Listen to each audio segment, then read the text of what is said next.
Olá pessoal! Na nossa aula do dia de hoje, a gente vai discutir a questão do Brasil e a questão cultural. Vamos ter a oportunidade também de falar sobre a urbanização e a cultura de massa. Nossa primeira tarefa então, pessoal, é tentarmos entender, primeiro, o que nós estamos chamando de cultura.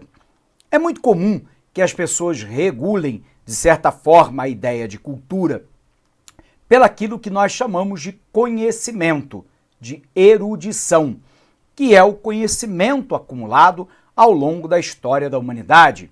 Então é comum que as pessoas digam lá, fulano ou ciclano tem cultura e o outro não tem. A gente relaciona cultura com a questão do conhecimento, com a questão do saber acumulado, que nós chamamos lá comumente de erudição. Mas, na verdade, essa determinação de cultura, ela é no mínimo limitada. Quando nós pensamos em termos de cultura, pessoal, nós estamos pensando lá em tudo aquilo que é criado, rodeado de significados e, portanto, de maneira antrópica, pelo próprio ser humano. Nós estamos falando da nossa língua, dos nossos hábitos alimentares, do nosso modo de vestir, da nossa ética, da nossa moral, da nossa visão do passado, visão do presente, a música que criamos, o nosso teatro, o nosso cinema, o nosso folclore, ou seja, o nosso modo de ser no mundo. É isso que nós entendemos como cultura. Cultura é todo um mundo de significados criados pelos seres humanos. No entanto, via de regra, a gente sabe que a imensa maioria das pessoas pensa em cultura como erudição. E dessa maneira, eu posso dividir lá a cultura em pelo menos 3 grandes partes. O que nós chamamos de cultura erudita, a chamada cultura popular e, enfim, a cultura de massa. Mas antes disso, vamos colocar essa definição de cultura no nosso quadro. Confere aqui. Nós estamos falando sobre o Brasil e a questão cultural, o século XX, urbanização da sociedade e cultura de massas. Bom, primeiro precisa a gente lembrar o que nós estamos chamando de cultura, né? Cultura remete a uma significação criada pelo ser humano, né? E, portanto, eu posso falar de cultura no que diz respeito à nossa língua, à ética ou à moral, ou seja, aquilo que nós consideramos como certo, errado, adequado ou inadequado, e a codificação dessa ética através da moral. Eu posso pensar nos nossos hábitos alimentares, ou ainda no nosso modo de se vestir. Eu posso pensar na nossa religião predominante, ou ainda a visão que culturalmente nós temos a respeito do passado e em relação ao futuro. Tudo isso entra dentro de um cenário que nós chamamos de cultura. É todo mundo de significação criado pelos seres humanos, né? Cultura, portanto, remete à língua, à ética, à moral, aos hábitos alimentares, ao modo de se vestir, à religião predominante, a visão que temos a respeito do passado e do futuro, etc. Dessa maneira, a gente sabe que a cultura pode ser dividida em 3 partes, né? Aquilo que nós entendemos como cultura erudita, a cultura popular e a cultura de massa. Mas o que vem a ser uma cultura erudita? A cultura erudita é aquela que se sedimentou ao longo do tempo histórico como parte da criação humana, em parte pelo nosso conhecimento científico, tecnológico, mas também sobre as nossas manifestações artísticas, por exemplo, como a literatura, como a dança, como a música, como teatro, mais recentemente como cinema. Enfim, as nossas manifestações que envolvem lá um certo saber, né, uma certa significação que foi historicamente sedimentada ao longo do tempo e que, portanto, se tornaram uma cultura erudita. E, portanto, quando você fala lá do balé Bolshoi ou quando você fala da obra de Eça de Queiroz, ambas estão permeadas de erudição, né? De conhecimento significativo que ao longo do tempo histórico se sedimentou, criou uma amálgama em torno de si. E isso é a base de boa parte do nosso movimento constituinte civilizatório. Obviamente que a cultura, ela não é estática, ela é constantemente modificada porque o próprio ser humano, né, se modifica ao longo do tempo histórico. Mas esse saber erudito forma uma base, e sobre essa base é que nós, normalmente, nos inserimos na sociedade, somos educados, somos inseridos na nossa comunidade ou ainda na nossa família e, portanto, crescemos lá, embora não de maneira imutável, mas crescemos dentro de um caldo cultural. Esse caldo cultural vem lá dessa cultura erudita. Historicamente, essa cultura foi a mais valorizada, em certos momentos e até hoje, apropriada por uma determinada elite política e econômica, né, que ao se apropriar dessa cultura, traz essa cultura como se ela fosse pertencente a apenas uma classe social de abonados. Não é verdadeiro, né? Essa cultura é uma cultura que dialogicamente, né, está em contato com outras manifestações culturais, dentre elas a própria cultura popular, que historicamente foi uma cultura desprezada. Essa cultura popular vem do nosso folclore, vem das nossas danças ritualísticas, vem lá da literatura de cordel, de festa junina, vem lá da nossa literatura popular expressa pelos mais diversos autores Brasil afora, que se manifesta na nossa música.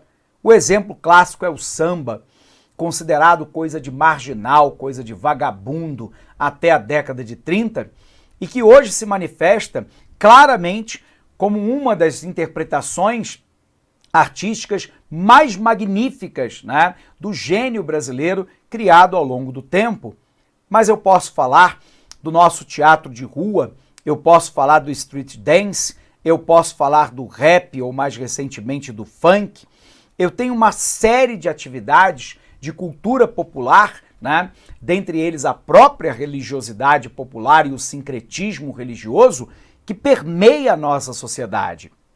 E, finalmente, nós podemos entender a chamada cultura de massa, que é a cultura mercantilizada, ou seja, a cultura que virou negócio, a cultura que virou uma indústria cultural e que por trás dela, muito mais do que a manifestação do gênio humano, do que a manifestação da criatividade humana, está a necessidade de transformar a cultura num negócio, em algo que dê dinheiro. E, portanto, os grandes espetáculos de artistas nacionais e internacionais, por exemplo, em shows de música pop, o endeusamento que fazemos muitas vezes de artistas televisivos ou de uma indústria cinematográfica hollywoodiana, e com isso não tem aqui de nossa parte qualquer tipo de xenofobia contra um grande espetáculo de música popular, rock ou clássica, ou ainda, né, um bom filme hollywoodiano ou não, nada contra grandes espetáculos de teatro, de cinema, nada contra isso. Mas é preciso que se tenha uma percepção de que a cultura popular, e em certa medida, em alguns momentos, a cultura erudita, ela é apropriada por essa indústria cultural para virar um produto. E como todo produto, depende de um bom marketing para alcançar o público-alvo e se tornar dominante, virando então uma mercantilização do ambiente cultural. Legal? Vamos botar no quadro? Vem para cá. Então, pessoal, quando nós falamos então de cultura, nós podemos entender essa cultura pelo menos sobre 3 perspectivas que não são incompatíveis entre si, não são dissonantes entre si. São, na verdade, facetas, né, de um aspecto cultural. Eu posso pensar na cultura erudita, que muitas vezes é chamada de cultura clássica. É o saber acumulado ao longo do tempo histórico pela ciência e pela tecnologia, é a manifestação, né, na arquitetura, mas também na filosofia, na literatura, na dança, na música, no teatro, no cinema, nas artes plásticas. Eu posso pensar na cultura popular, aquela que não é teorizada, pelo menos não a priori, né? E que envolve literalmente as manifestações, né? No Brasil, como a literatura de cordel, o nosso folclore com a festa junina, a festa do boi-bumbá, as festas religiosas espalhadas pelo Brasil afora, o rap, o funk, o samba, o pagode, se refere lá a toda e qualquer manifestação que venha diretamente da população. E, finalmente, a cultura de massa, que, na verdade, virou uma indústria, né, de cultura, como se a cultura necessariamente pudesse ser algo vendido e vendável, né, e que gera grandes espetáculos para o enriquecimento de alguns e para o entretenimento de uma maioria. Dentro desse contexto, então, pessoal, a gente quer então ir lá para o nosso material. O Brasil e a questão cultural, o século XX, a urbanização da sociedade e a cultura de massas. Observe aqui, pessoal, que nós estamos entendendo cultura como lá o conjunto de construções materiais e abstratas produzidas pelos homens durante sua existência e que possuem significado. Compreendemos, então, que há uma diferença fundamental entre o mundo natural e o mundo cultural. Quando eu penso no mundo natural, nós estamos pensando nas ações instintivas e indicativas, né, de comportamento muito ligados à sobrevivência. Quando nós olhamos para o mundo cultural, nós estamos pensando em ações conscientes e simbólicas. E tem uma frase que eu escutei há algum tempo atrás e que eu acho ela muito marcante e muito significativa. E diz basicamente o seguinte, que a cultura existe porque a vida não basta. Isso significa dizer que a nossa vida ela deve ser permeada de cultura nas mais diversas manifestações possíveis, porque só a vida não nos basta, só a sobrevivência, a luta de cada dia não nos basta. A cultura nos faz pessoas melhores, nos faz sermos mais tolerantes, nos faz nos compreendermos melhores enquanto indivíduos e sermos cidadãos e pessoas de bem, de melhor caráter e mais contributivos para uma vida em sociedade mais justa, equânime e pacífica. Continuando. Quando eu penso então no mundo cultural, nós estamos pensando na construção da relação entre o indivíduo e a sociedade. E aí nós pensamos na formação da identidade cultural, né? Todas as pessoas que participam da sociedade possuem uma identidade cultural e esta é construída através de um processo de socialização vivenciado nas diversas instituições sociais. A identidade cultural, então, é um processo de vivências sociais tecidas através do compartilhamento de patrimônios simbólicos e históricos, pelos quais nos sentimos pertencentes a um grupo ou uma cultura específica. Algo que eu sempre falo com os meus alunos, né, é o seguinte: se você tivesse nascido no Irã, um país de etnia persa, de maioria islâmica, de ordem xiita, provavelmente você não teria as mesmas crenças, valores, a mesma opinião sobre uma série de fatos ou ainda a mesma visão do passado e do futuro que você tem no momento atual. O que significa dizer que existe uma relação dialética entre o indivíduo e a cultura. Ao mesmo tempo que o indivíduo é capaz de rechaçar a cultura dominante e modificá-la ao longo do tempo histórico e na própria vida, você é também fruto desse mundo cultural na qual você foi inserido, o que significa o seu país, a sua sociedade, a sua comunidade, a sua religião, a sua língua, os seus pais. Tudo isso traduz um mundo, né, na qual você foi inserido e na qual os seus valores e a sua cultura foi construída. Sendo assim, nós temos lá que objetos, símbolos e tecnologias, que são os aspectos tangíveis da cultura, segundo Giddens, os aspectos intangíveis, como a crença, os valores e as ideias, a cultura material, né, como, por exemplo, a nossa bandeira, o nosso carro, talheres e relógio. Aliás, o próprio uso de talheres, né, é interessante, que é um aspecto cultural. Determinados povos ainda mantêm a cultura de comer com as mãos, ou na cultura chinesa e japonesa, né, com o hashi. A cultura não material, que é a democracia, a fé, o amor e a paz. Observe que diversidade cultural é a consequência da existência de diversas sociedades humanas que desenvolvem suas próprias formas de identidade cultural.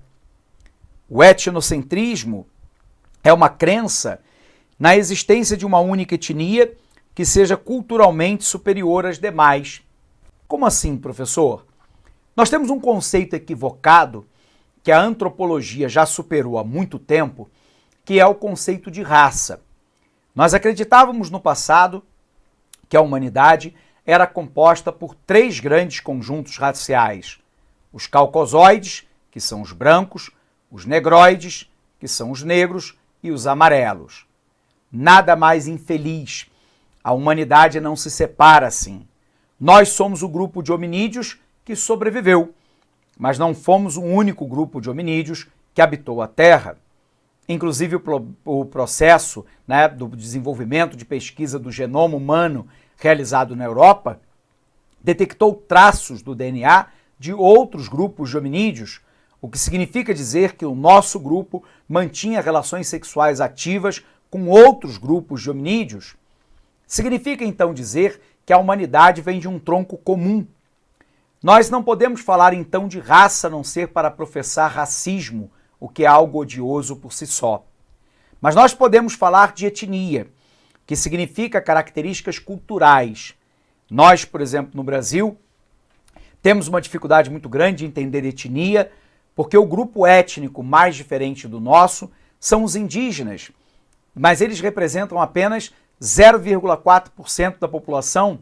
Então, numericamente, nesse sentido, não são muito significativos no impacto cultural brasileiro.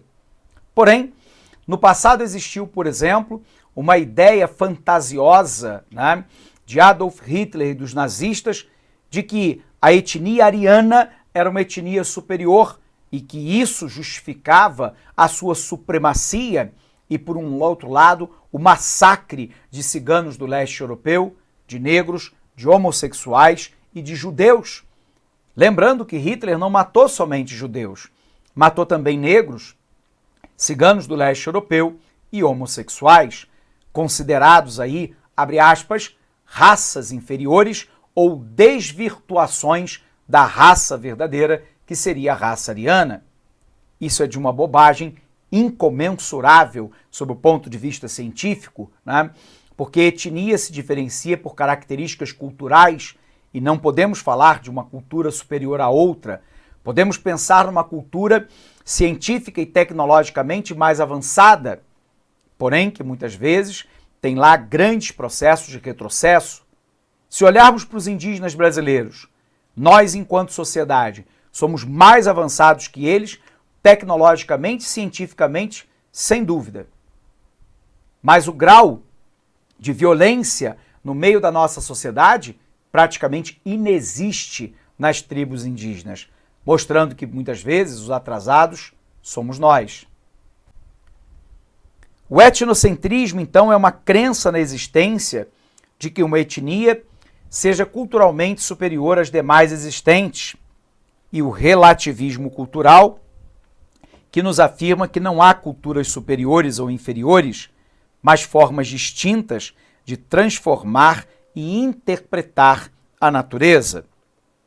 Sendo assim, o etnocentrismo historicamente foi uma justificativa para o domínio de um determinado grupo étnico-cultural sobre os outros. E a ideia do relativismo cultural é a ideia de uma democracia racial no Brasil. Observe lá que a cultura popular é a forma de produção cultural não institucionalizada, onde o agente cultural, o povo, desconhece a importância de sua própria produção cultural. As características são aquela cultura que surge de tradições e costumes regionais, passada por gerações, notadamente através da forma oral, é absurdamente heterogênea, variada pelo espaço geográfico. A cultura de massa é exatamente o inverso, né? É a homogeneização das manifestações culturais, é a disseminação da propaganda e a banalização da produção cultural, é a mercantilização dos bens culturais baseados no consumismo. E a cultura erudita, que é a forma de produção cultural institucionalizada, ligada ao domínio da escrita e da leitura, da escola e da universidade e do pensamento científico, que surge da pesquisa e da produção acadêmica, que é preservada e passada por gerações através de meios escritos ou gravados, que é heterogênea e pretende-se dominante. Sendo assim, vamos resolver a questão, pessoal.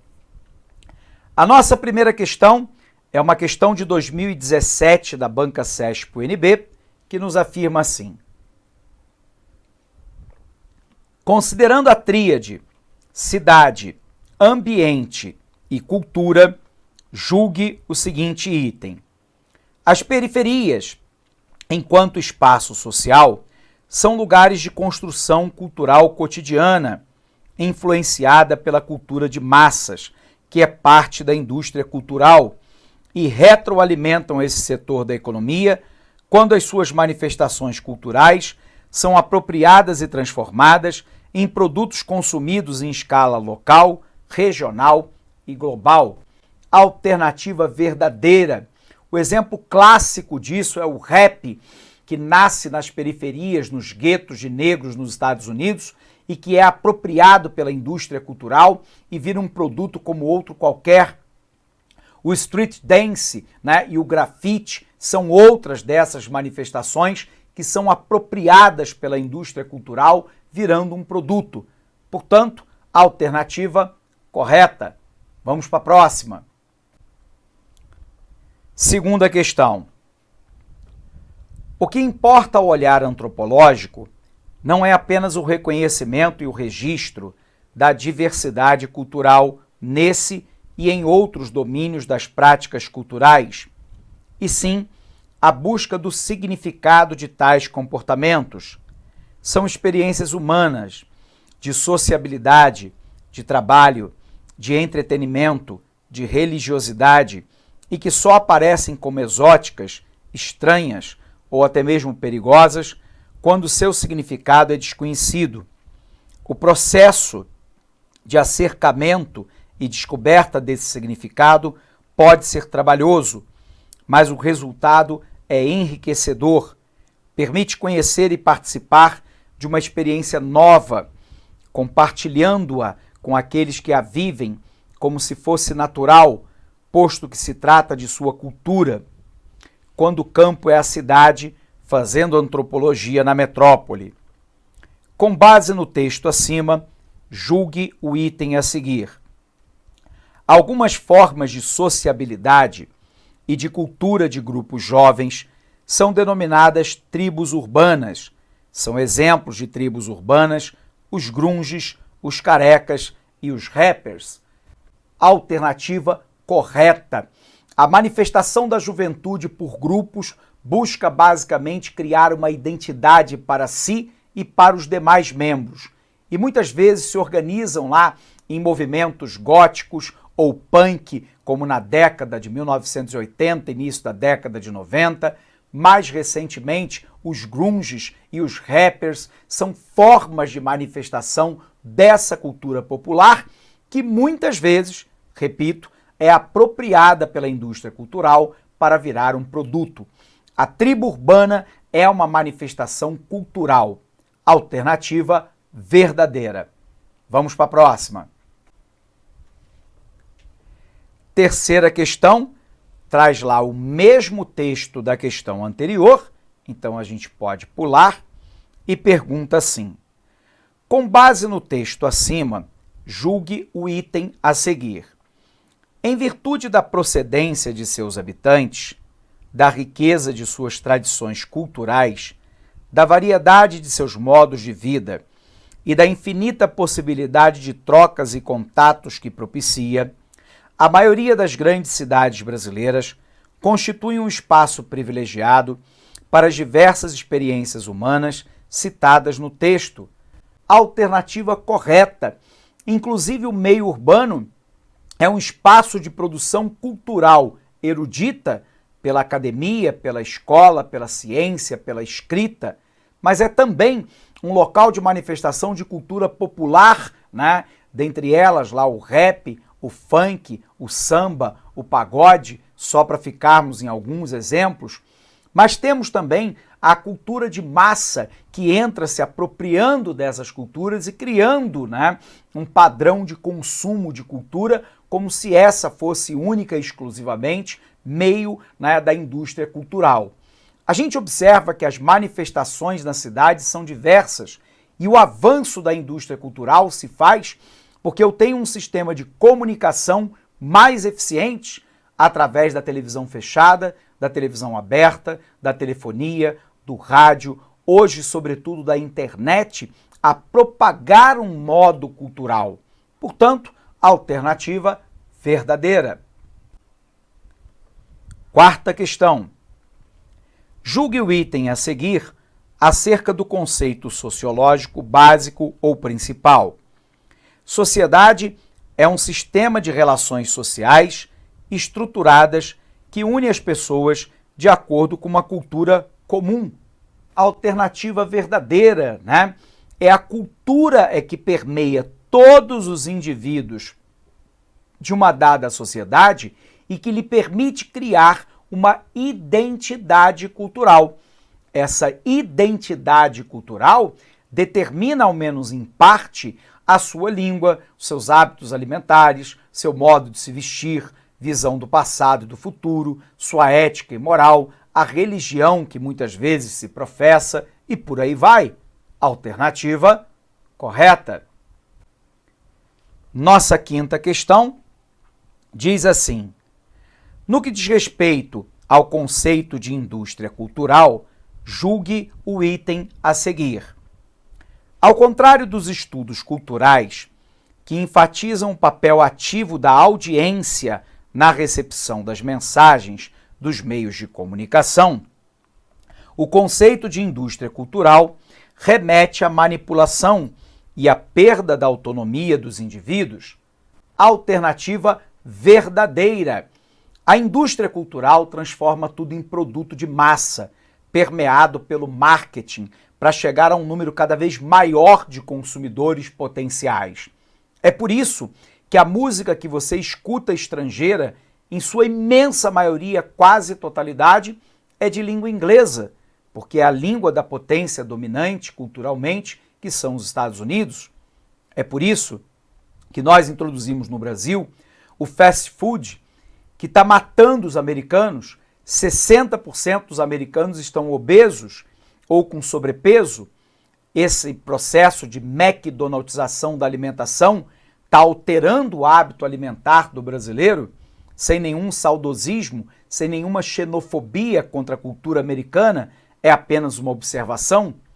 a observação de que o brasileiro comemora cada vez menos a festa junina e cada vez mais o Halloween, que faz parte do folclore americano, ou ainda, quando você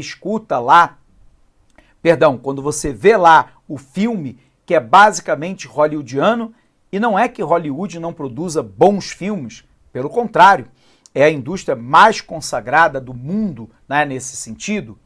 Porém, a gente observa que existe cinema de qualidade sendo produzido em outras áreas do mundo e que não entra no circuito dos nossos cinemas. Isso se dá porque a indústria cultural decide o que a gente vai ouvir, o que a gente vai comer, o que a gente vai assistir. E, portanto, essa alternativa é verdadeira.